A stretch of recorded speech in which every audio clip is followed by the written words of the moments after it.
আমার ওস্তাদ আবুল সরকার একটা মনের মানুষ ছিল, প্রাণের মানুষ ছিল। তিনি যত সুন্দর করে মানুষকে বুঝাইতেন খাজা বাবার গান গিয়ে, আমার রাসূলের গান গিয়ে। আপনাদের মন আশা করি জয় করেছে। আমার ওস্তাদের জন্য দোয়া করবেন।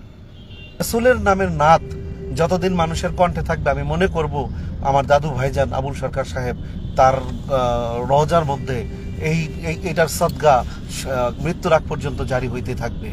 তো আপনারা যারা কাছে দূরে, আসসালামু আলাইকুম ওয়া রাহমাতুল্লাহি ওয়া বারাকাতুহু। ইয়া মাগফিরাতু। দেশের বাইরে যে যেখানে আছেন সবার প্রতি সালাম। বিসমিল্লাহি মাজরু ওয়া মুরসাইন রাব্বিল গফুরি। গাড়িতে উঠেছি, ইমন সরকার বাবাজি, আমার ওস্তাদ আবুল সরকার সাহেব তার বাড়িতে আজকে যে মেলা উরস, সেখানে যাচ্ছি। আমার ওস্তাদের বাড়িতে আসছেন আপনারা, ভালো লাগবে। ওস্তাদের খানকা বাড়ি। আমার ওস্তাদ আবুল সরকার একটা মনের মানুষ ছিল, প্রাণের মানুষ ছিল। তিনি যত সুন্দর করে মানুষকে বুঝাইতেন খাজা বাবার গান গিয়ে, আমার রাসূলের গান গিয়ে। আমার সাথে আমার বাজান ইমন সরকার দলিলউদ্দিন বইতে, আমার দাদা, সেই দাদার মহারত্ন ইমন সরকার সাহেব। তুমি কিছু বলো। আসসালামু আলাইকুম ওয়া রাহমাতুল্লাহি ওয়া বারাকাতুহু। দেশ দেশের বাইরে থেকে যারা আমার বাবাজি লতিফ সরকারের ভক্ত, ভালোবাসার মানুষ, প্রিয় মানুষ, কাছের মানুষ, লাইভে আপনারা সংযুক্ত হয়েছেন, সকলকে শ্রদ্ধা এবং ভক্তি জানাচ্ছি সালাম। হিন্দু দাদা যারা, তাদেরকে আদাব প্রণাম জানাচ্ছি। আসলে আমার লোকেশন লোক মনে হয় একটু ডিফারেন্ট হয়ে গেছে, কারণ আপনারা অনেকেই জানেন যারা আমার সাথে ফেসবুকে অ্যাড রয়েছেন যে আমি গত মাসের 8 তারিখে বাংলাদেশে এসেছি পবিত্র মক্কা মদিনা হতে। তো আসার পরে প্রথম কোনো অনুষ্ঠানে যাচ্ছি যেখানে সামা মাহফিল হবে। বাংলাদেশের একজন কিংবদন্তি গায়ক ছিলেন আমাদের দাদু ভাই আবুল সরকার সাহেব।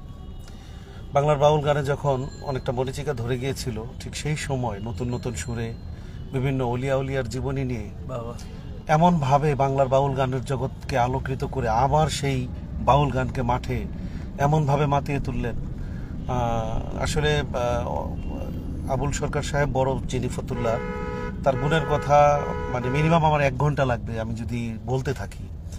কারণ ছোটবেলা থেকেই আমরা যখন বুঝের হয়েছি তখন তার বেশ কিছু জনপ্রিয় গান বাংলাদেশে খুব চলতো। তো আমার বাবাকে দেখেছি কোনো শিল্পীর সাথে যদি গানের কথা বলতো, তো বাবা প্রায় বলতো যে আমাকে আবুল সরকার সাহেবের সাথে গান দাও। কারণ আমার বাবাও যেমন বিনয়ী এবং নম্র একজন ভদ্র গায়ক ছিলেন দলিলউদ্দিন বয়তি সাহেব, ঠিক তেমনি নম্র ভদ্র বিনয়ী একজন মানুষ ছিলেন আবুল সরকার সাহেব। তো আসলে তার কয়েকটা দিক, যেমন আপনারা জানেন যে সে কখনো শরিয়া বিরোধী কথাবার্তা কিন্তু বলে নাই। আমার বাবা আমার দাদু ভাই আব্দুল হালিম বয়তি সাহেব, তারা নামাজ রোজা ঠিক রেখে গান করেছে। আমাদের ফতুল্লাহ আবুল সরকার সাহেব, তিনিও কিন্তু নামাজ নিয়ে যে সুন্দর সুন্দর গান লিখেছেন। তার একটা না, নামাজের প্রায় 4টা গান এত মার্কেট বাংলাদেশে যে এখনো মাঝে মধ্যে আমি অনেক মুসল্লিদের কণ্ঠ আমি এটা শুনি যে এই গানটা গুনগুন করে অনেকে গাইতেছে, অজু নামাজের চাবি, নামাজ বেহেশতের চাবি, পবিত্র ইমানের কাজ, অজু ঠিক না হইলে তোমার হইবে না নামাজ। এত চমৎকার কথা, এত সাজানো গোছানো গান, খুব সহজ ভাষায় মিষ্টি সুরে আধুনিকতার ছোঁয়া দিয়ে আমাদের বড় আবুল সরকার সাহেব এই অগণিত গান সৃষ্টি করে রেখে গেছেন আমাদের মাঝে। তো আমরা আজকে তার সেই প্রথম তাকে ছাড়া তার বাড়িতে, তার যেটা জলসা বাড়ি, সেই বাড়িতে আমরা আজকে মাহফিলে যাচ্ছি। তার এই আল্লাহ রাসূলের প্রেম নিয়ে লেখা গানগুলো তাকে একদিন অবশ্যই ভালো একটা জায়গায় পৌঁছে দেবে, এবং সারা বাংলার মানুষ যতদিন পর্যন্ত তার গানে নামাজ রোজার দাওয়াত পাবে, আমি মনে করি প্রত্যেকটা নামাজির দোয়া আবুল সরকার সাহেব পাবে। তিনি রাসূলকে নিয়ে গান লিখেছেন, হাম লিখেছেন, নাত লিখেছেন। রাসূলের নামের নাত যতদিন মানুষের কণ্ঠে থাকবে, আমি মনে করব আমার দাদু ভাইজান আবুল সরকার সাহেব তার রওজার মধ্যে এটার সদকা মৃত্যুর আগ পর্যন্ত জারি হইতে থাকবে। তো আপনারা যারা কাছে দূরের বন্ধু বান্ধব রয়েছেন, আমি আসলে আমার দাদু ভাইয়ের প্রশংসা বললাম তো যে আমি সারা দিন করলেও তার প্রশংসা শেষ হবে না। আপনারা যদি কাছাকাছি থাকেন বা একটু দূরে হলেও আসার যদি সম্ভাবনা থাকে, আজকে বাংলাদেশের অনেক শিল্পীরা সেখানে উপস্থিত হবে। অনেক সুন্দর সুন্দর তার কিছু গান, যদিও আপনারা জানেন কিছুদিন আগে আমি আর মুক্তা সরকার শুধুমাত্র আমাদের এই আবুল সরকার গীতি নিয়ে আমি বিটিভিতে একটা অনুষ্ঠান করেছিলাম আমি আর মুক্তা সরকার লাইভে। তো বাবাজি লতিফ সরকার সাহেব সেই প্রোগ্রামটা করে দিয়েছিলেন আমার। তো এখন আমরা সেই প্রোগ্রামের উদ্দেশ্যে রওনা হচ্ছি। অবশ্যই দাওয়াত রইল, আপনারা অবশ্যই যারা ভালোবাসেন আসবেন, থাকবেন। জয় গুরু, জয় গুরু। আপনারা সবাই আসবেন, আপনাদের সেবায় আমরা নিয়োজিত।